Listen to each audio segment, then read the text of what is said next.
Welcome to the Creative Chats Podcast with Mike Brennan.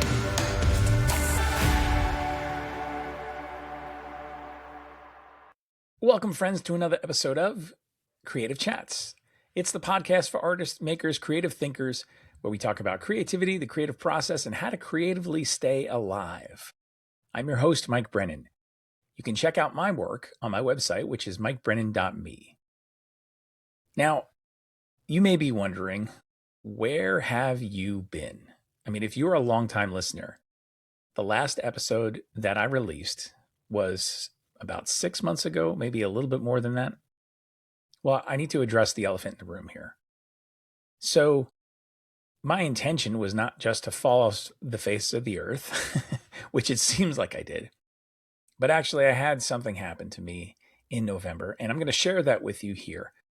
And then I'm also going to share a little bit about me celebrating my 14th year of daily art making, my daily creative habit, and what this 14th year looked like, because it looked like very different than all the other previous years. And my hope is that as I share these things, you'll see yourself and hear yourself in the stories and experiences that I share. So first, where have I been? Well, this past November, I was in Orlando, Florida, and I was speaking at the Thing conference, which you've heard me talk about many times if you've been listening to this podcast for any length of time. It's run by my buddy, Terry Weaver. And I was speaking there, got on stage, delivered my talk, got off stage, and about maybe an hour and a half, 2 hours later, I started experiencing something in my chest that I wasn't sure what it was, honestly. It was a feeling that I had never felt before. And I tried to ignore it a little bit and see if maybe it would just pass.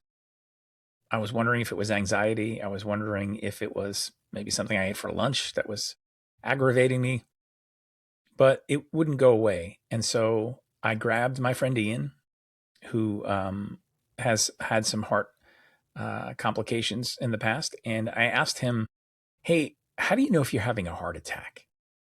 And so when I asked that question, a bunch of us gathered in a side room and were monitoring me, and the EMT was called, and they hooked me up to some instruments and took some readings and said, yeah, you're in the middle of having a heart attack right now. And I didn't have any pre-warnings or signs that this was coming on. It just kind of happened. And I was a little bit in disbelief that it was happening. And so there I was being loaded up into an ambulance and rushed off to the emergency room in the hospital in Orlando, Florida. Got there. They rushed me up, take some tests, confirmed that there was blockage and a heart attack, and then proceeded to place a stent.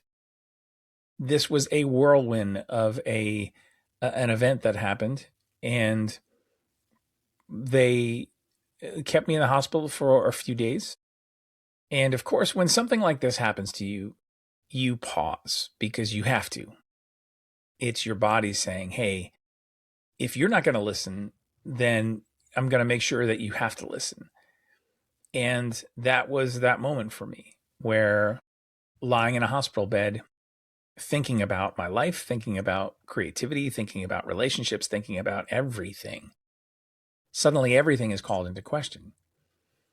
And I had no use of my right arm, which is the arm that I draw with and write with and do everything creatively with, because they had to basically go in through that artery. And they told me that I couldn't use my arm for about a month. And I thought, wow, that means no daily drawing. That means no typing or using my laptop. It means not using that arm at all. And suddenly I was faced with this thought of, well, I guess I'm breaking my streak for my daily creative habit because I don't have a choice. This is something that is a forced pause.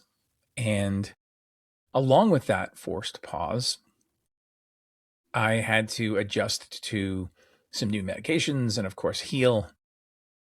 And when you're in that place of healing, everything slows down, everything pauses.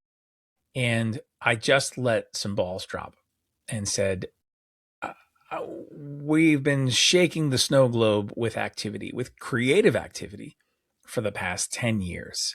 I've been doing this. I've been creating new things and launching them and putting them out there. And this podcast has been one of them. And I love this podcast. I love the conversations I've had with people. But suddenly it was like, this is going on pause. And I'm assessing intentionally, what am I going to pick up again? What is going to become part of my regular rhythms again? And not just simply create and add and create and add, because perhaps you're like me, where you have these great ideas and then you execute them and then you put it out there and then it's something you have to maintain. And then you create more new things and then there's more things to maintain. It can become a lot of plates to spin. And I let the plates crash because I didn't have another choice. But I was thinking about, what am I going to pick up again? What is going to become part of my creative practice again? And what will that look like? How it's sustainable, where it's life-giving, not something that I've created for myself that becomes a prison for myself, or something that's an obligation for myself. But I want to make sure that my creativity is always tied to something that is life-giving, first for myself and then for the people around me. And so I was sitting there thinking about this and contemplating, and then also honestly feeling a little bit guilty that I couldn't do the things that I wanted to do. First physically, and then it was me, not motivation necessarily, but just me assessing desire, me assessing just everything, quite honestly. And so for the past 6 months I have let things go. I've let them sit. And I had to wrestle with something else too, which was, what does this mean for my daily creative habit practice? I mean, after all, I am the daily creative habit guy, right? I'm the guy who's always talking about show up every single day and do something. Start small. Let momentum build. Have a body of work come out of you showing up again and again and again. These are the things that I talk about. These are the things that I have experienced and have lived. And suddenly, I couldn't live the thing that I was talking about, the thing that I'm championing and telling you to do. What does that mean for me? And to be honest with you, it kind of messed with me, and I sat with it for a really long time because I really wasn't sure how to move forward. And also I was a little bit embarrassed about, how do I talk about this? I will be completely honest with you, and this podcast episode has been weighing on me probably for a couple of months. I've wanted to get back into this. I've wanted to come back to you and to me in this format and have guests on again and talk about the creative things that we've talked about and more.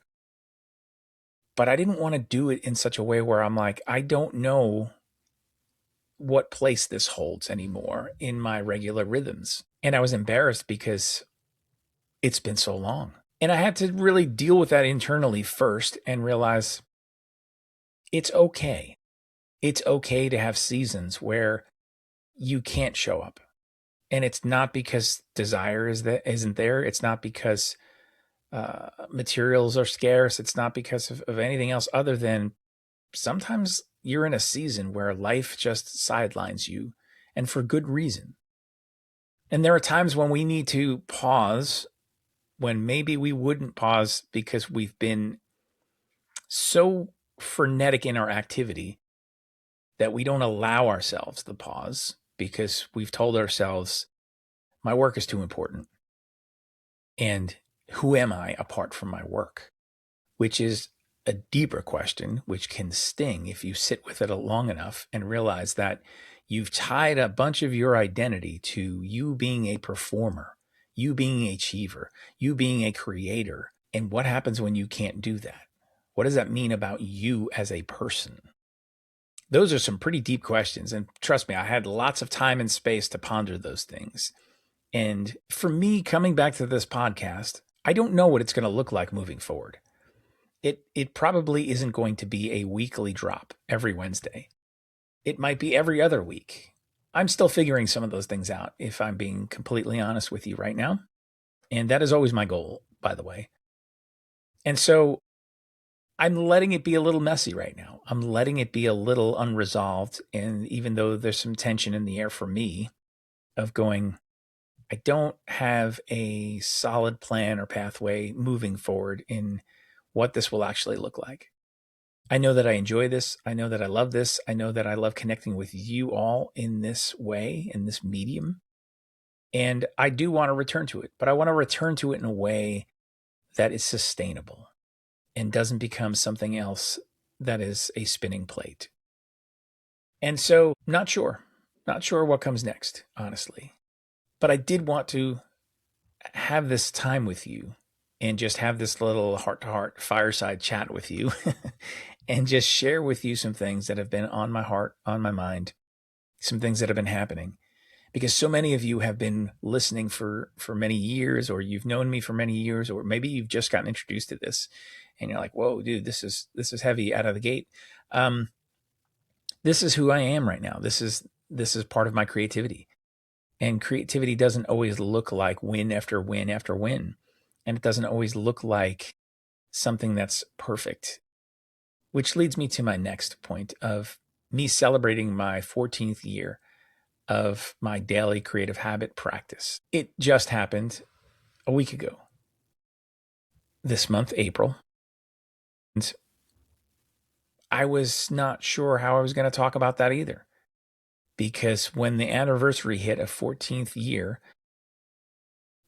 I looked at this last year and said it was imperfect. Now, I make mosaics, a little collage of all the little, it's like these tiny tiles of all the work that I've done. And what I do is I do the year that I've just completed, and then I combine that with all the previous years. So I have two different images.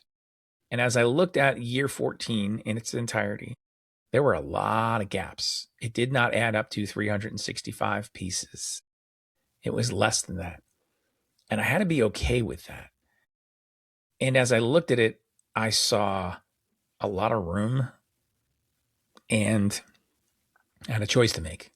Was I going to look at this image and let it bring shame or guilt or embarrassment?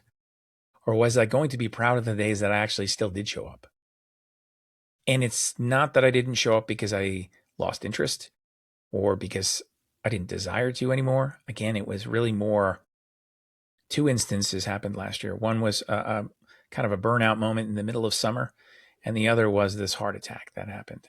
And so because of these health concerns, I had to pause. I had to take a break and not be the machine that was constantly cranking things out, because we're not machines, we're people. So I had to apply some grace to myself in this process.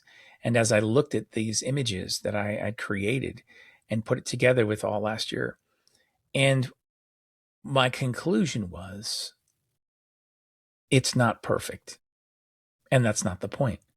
It's not about keeping a perfect streak. If you're wired like me, you know, the achiever in you wants to go and be like, yeah, like I'm feeling good about the fact that I can tally up, showing up day after day, and I have this momentum and I have this body of work, and it's intoxicating when you're in that place of being prolific. But the danger of that is it becomes about keeping up the system. It becomes about keeping up the streak, keep the streak alive. My daughters used to do this with social media. I think maybe even Snapchat. They would do messages to each other, and they have these streaks that they would keep alive. And then I remember somebody even going on vacation or something, and they're like, "Can you take my phone, or can you take over my streak to make sure that I don't break anything?" And it becomes more about the performance of and the keeping up of and the frenetic activity of, as opposed to really what is important behind that. Creativity is messy.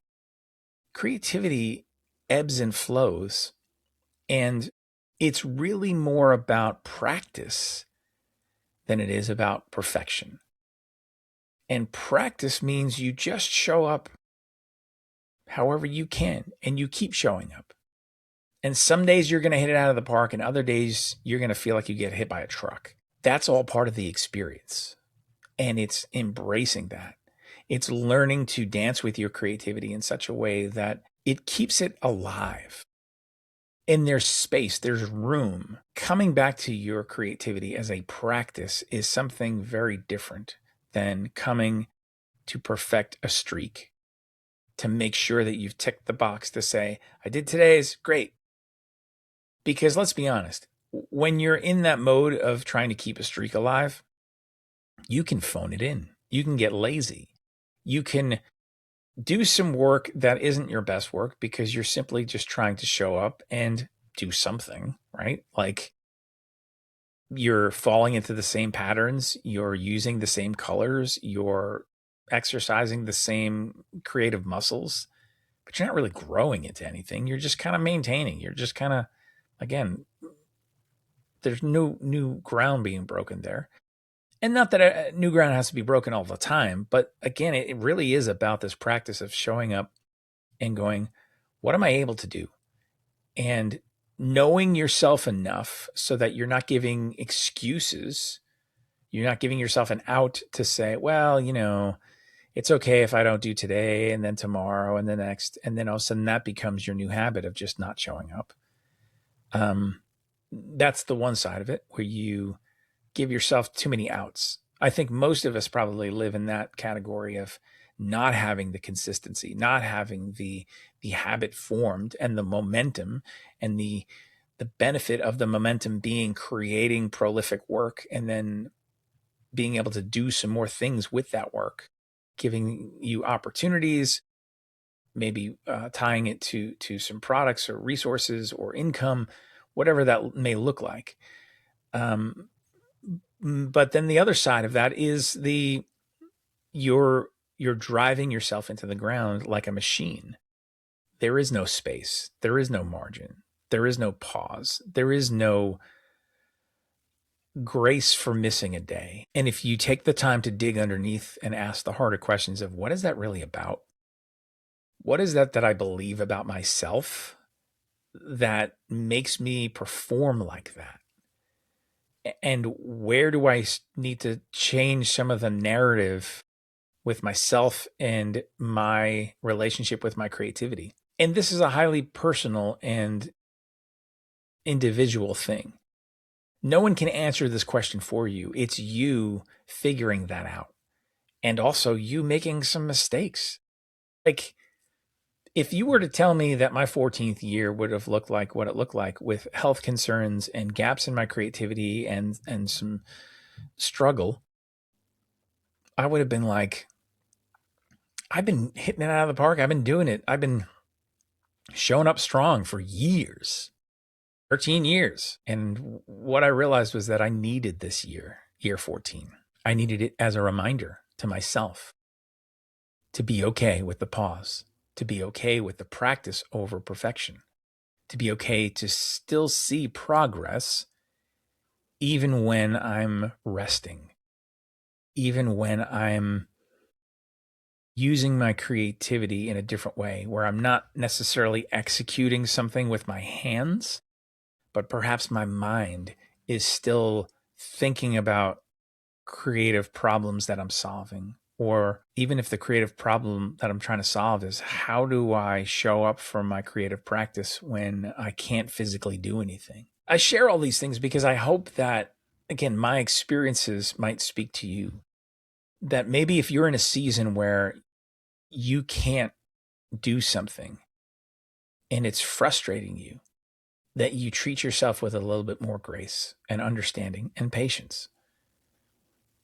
Maybe you are in a season where something has happened to you and you're needing to let go of a certain creative expression because you can't perform that anymore. I've known several people throughout the years that have been in that category where it's been tough because what they've been known for, what they've loved, they suddenly can't do anymore. Perhaps it has something to do physically with their bodies, where maybe they were a dancer and their body just is not cooperating any longer and they can't do it. They can't do that creative expression. And so what they're faced with is asking the question of who am I apart from my creative outlet, practice, experience? And how can I take the essence of who I really am and perhaps rechannel it to something else, to another creative expression? Is that possible? What would that look like? These are hard questions to wrestle with a lot of times because it messes with our identity. Plain and simple. I've known people who are singers who suddenly can't sing anymore because, again, something physically happened. And they've struggled with that because so much of their work, so much of the accolades, so much of their livelihood was tied to that. And asking the question again, who am I apart from that? How can I show up and still be creative and figure out a new path forward? One of the things that I have on my arm here, trying to show this, it's not really going to cooperate, but if you're looking on YouTube, this tattoo over here that I have, you can't really see it too well, but it says beloved. And this is on my arm as my only tattoo in life because, well, first off, people told me, you should get a tattoo. You're an artist. You do artwork all the time. And I said, yeah, that's the problem. I do artwork all the time. What would I want on my body for the rest of my life? But when I finally decided that I was going to get a tattoo, I knew exactly what it was. And it was this.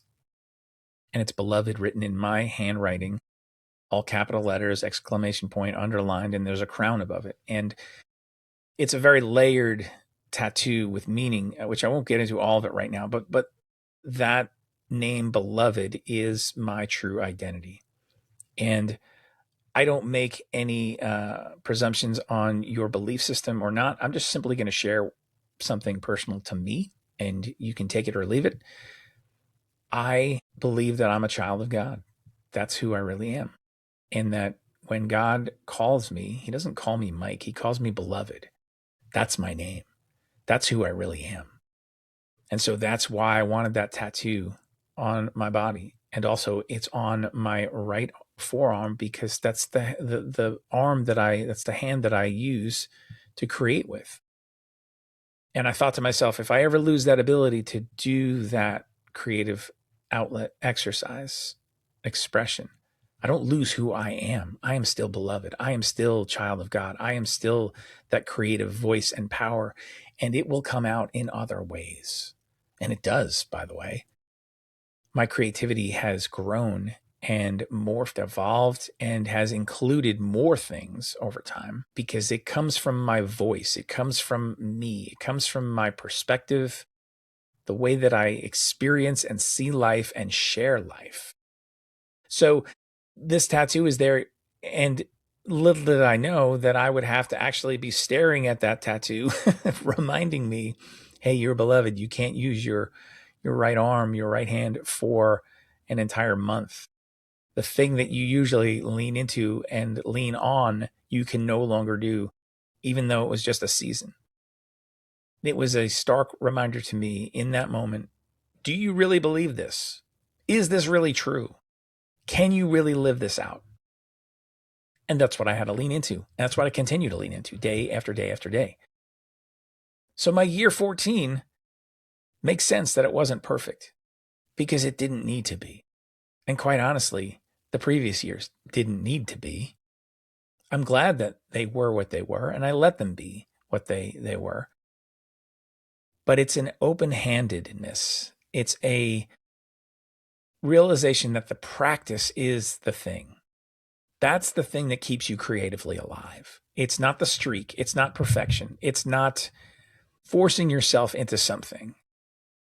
It's being you, embracing your creativity, challenging yourself, leveling up, also resting, also pausing. It's all of those things because that's all the experience of life. No one should have anything that is way out of balance on either way. Too much rest, too much, then it's laziness, right? Too much work, too much of driving, productivity, achieving, you'll burn out.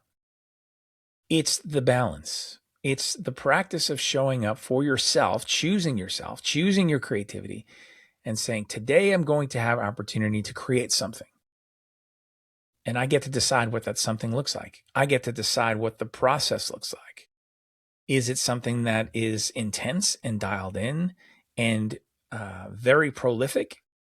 Or is today more about meandering, about resting, about being okay with a pause, being okay with maybe it's just coloring in a coloring book, as ridiculous as that may sound for some of you?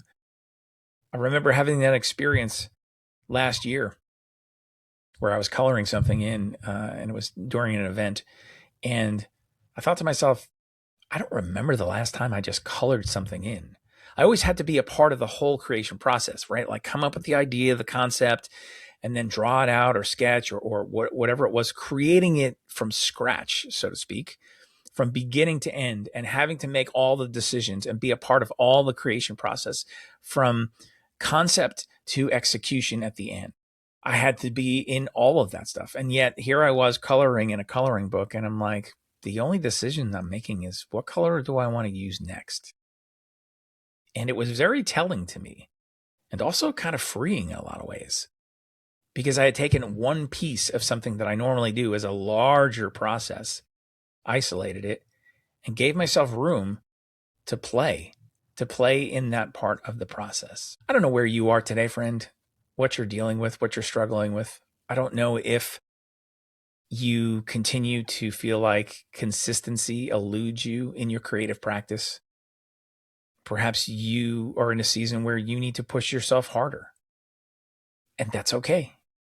And that's why we gather people around us who are on this creative journey too, that they can encourage us, also hold our feet to the fire a little bit and say, come on, no one's going to make these decisions for you. Take the right small next step that you can do today.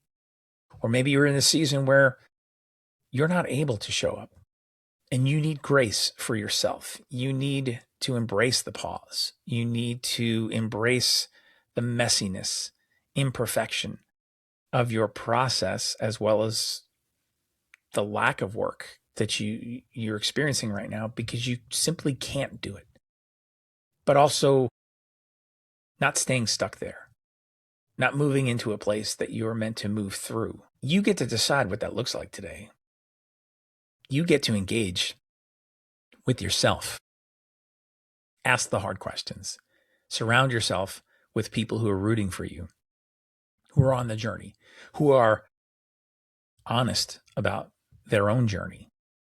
Because I can tell you that the more honest that we are with ourselves and the more willing we are to share that with each other, the more we can lift each other up, the more that we can support each other, the more we normalize this experience of, man, sometimes creativity feels like the Wild West. I don't know what the heck is happening. There are days when I'm feeling on and hot and I'm doing things and it's great and I'm knocking it out of the park. And other days where I feel like I'm not inspired, or other days where I feel like I just can't physically do this, or I'm struggling so much with mental health things that it's weighing on me. And now my creativity has become something that mocks me, as opposed to being a place of healing and being restored. It's okay. Wherever you are right now, it's okay. Just keep practicing. Keep leaning in.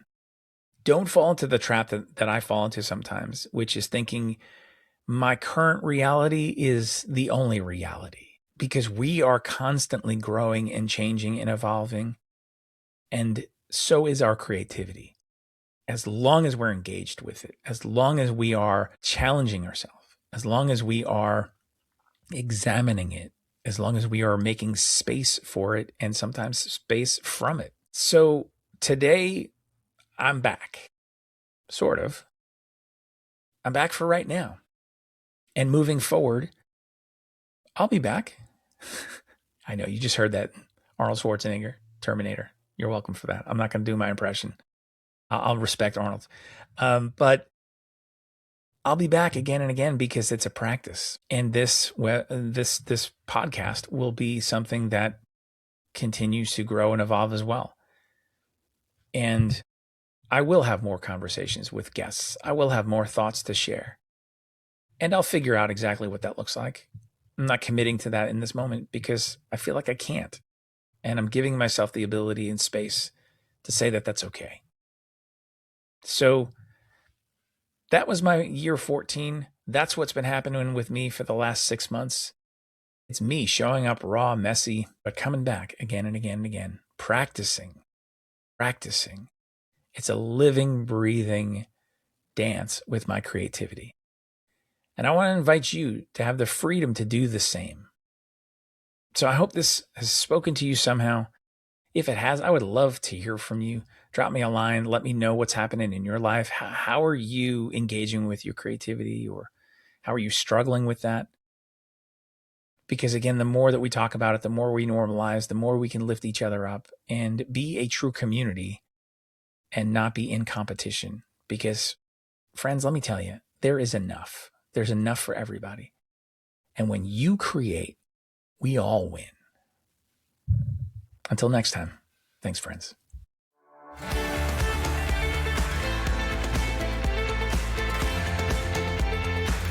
Thanks for listening today. I'd appreciate it if you would subscribe, leave a rating and a review. It really helps this podcast be seen and heard by others.